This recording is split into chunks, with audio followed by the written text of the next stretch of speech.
आज देश में एक नई पार्टी का उदय हुआ है, राष्ट्रीय नागरिक पार्टी। बड़ा अच्छा सा नाम है। चलिए आज हम आपकी बात कराते हैं राष्ट्रीय नागरिक पार्टी के कार्यकर्ता श्री राजेंद्र कुमार जी से। सबसे पहले आपका चैनल पर स्वागत है सर। धन्यवाद। राजेंद्र जी, जो पार्टी आज आपने लॉन्च की है, इसके विषय में थोड़ा सा बताइए पहले। देखिए सर जी, आपको पता है कि इस देश में पार्टी बनाने का सबको अधिकार है और कितनी सारी पार्टियां बनी हुई हैं और कितनी पार्टियां अभी बन रही हैं। लेकिन पार्टियां बनाते बनाते लोगों ने ये हाल कर दिया राजनीति की, राजनीति को एक बिजनेस बना दिया है। वो पार्टियां बनाकर इन्वेस्ट करते हैं और फिर उसकी रिटर्न चाहते हैं। राजनीतिक दल एक व्यवसाय बन गया है।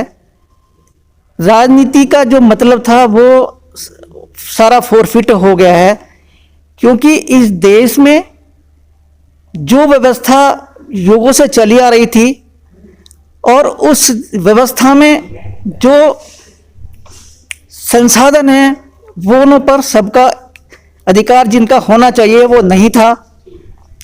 संसाधन सबके लिए होते हैं, लेकिन कुछ लोगों का उस पर अधिकार था, जिससे इस देश में जो जनजीवन था वो अस्त व्यस्त था। किसी को खाने के लिए रोटी नहीं है, कोई अपने सोने के महलों में रहता है, सोने के सिंहासन पे बैठता है, सोने के बर्तनों में खाना खाता है। तो उसी व्यवस्था को बदलने के लिए इस देश के युग प्रवर्तक डॉक्टर बाबा साहब अम्बेडकर जी ने इस देश का संविधान लिखा और उस संविधान में सबको अधिकार दिए कि जिनको जीने का अधिकार नहीं था अपनी मर्जी से, जिनको शिक्षा का अधिकार नहीं था, जिनको अच्छा खाने का अधिकार नहीं था, जिनको अच्छा पहनने का अधिकार नहीं था, उनको सब अपनी शिक्षा के बलबूते पर उन्होंने इस देश के संविधान में वो अधिकार उनको दिए। लेकिन इस देश का दुर्भाग्य है कि इस देश में संविधान को लागू हुए भी आज 70 साल हो गए हैं, लेकिन जो जन सामान्य को जो जरूरतों की चीजें मिलनी चाहिए थी वो नहीं मिल पाई हैं, क्योंकि जो राजनीति है वो लोगों ने राजनीति के साथ साथ राजनीति बना दी है।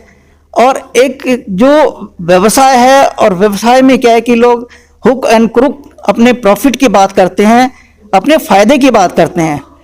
लेकिन बाबा साहब ने जो लोगों को अपने अधिकार प्राप्त करने के लिए जो मत का अधिकार दिया था, उसकी बदौलत ही सिर्फ लोगों को पूछते हैं और उनको बरगलाते हैं, उनको नई नई चीज़ें दिखाते हैं, उनको लुभाने की कोशिश करते हैं और जीतने के बाद सिर्फ वो अपनी खाना पूर्ति करते हैं।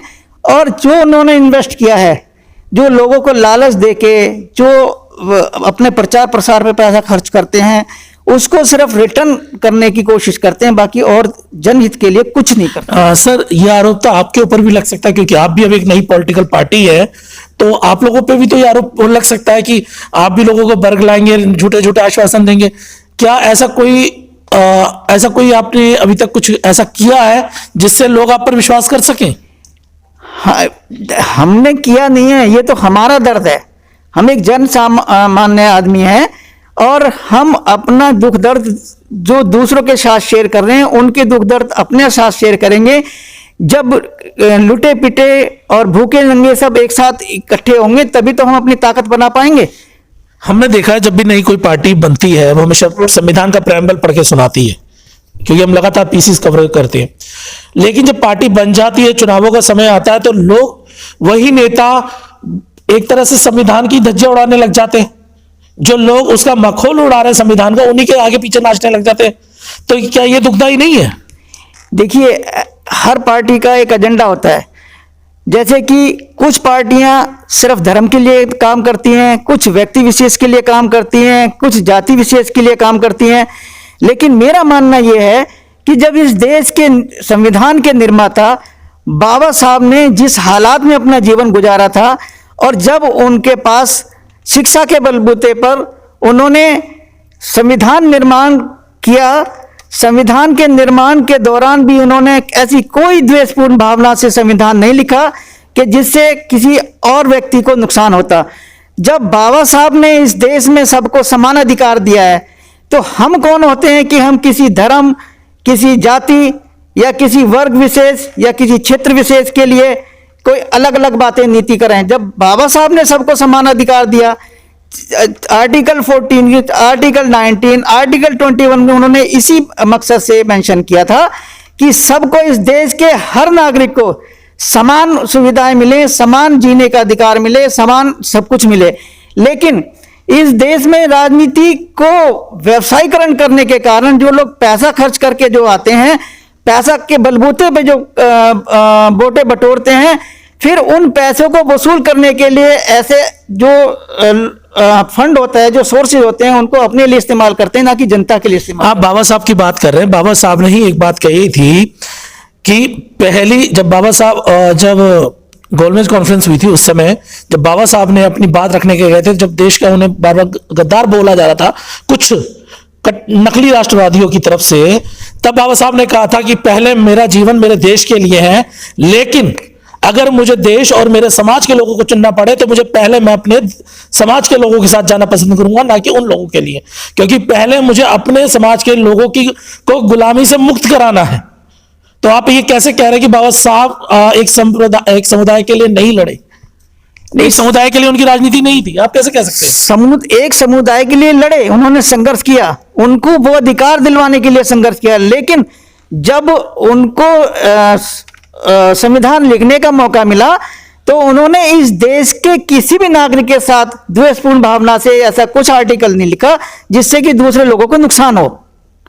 उन्होंने सबको एक जैसा, इस देश में जितने भी संसाधन हैं सबको एक तरह से देने का प्रावधान दिया और सबको एक जैसी सारी सुविधाएं देने की कोशिश की है। लेकिन संविधान तो आज तक लागू ही नहीं हुआ, ये भी बड़ी कड़वी सच्चाई है। जब संविधान लागू नहीं हुआ तो जो बहुजन समाज के, जो दलित वर्ग के लोग हैं, उन्हें उनके राइट कौन देगा?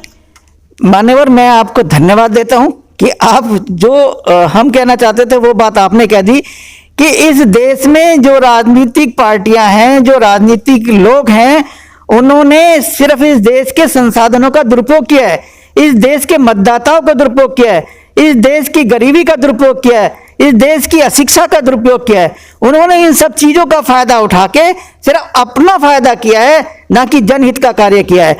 क्योंकि जो हमारे संविधान में जो प्रस्तावना है, उस प्रस्तावना में जो लोगों को मिलना चाहिए वो लोगों को नहीं दे पा रहे हैं। इसलिए हमने इस दुख दर्द को समझते हुए इस राष्ट्रीय नागरिक पार्टी का निर्माण किया है और हम लोगों के दुख दर्द को बांटने के लिए उनके द्वार पर जाएंगे, उनको अपने साथ लगाएंगे, उनकी ताकत को, जो उनकी बिखरी हुई ताकत है, उसको इकट्ठा करके उनके अधिकार बताएंगे और उनको बताएंगे कि आपकी इस देश में क्या भागीदारी है, क्या हिस्सेदारी है, जो आपको मिलना चाहिए।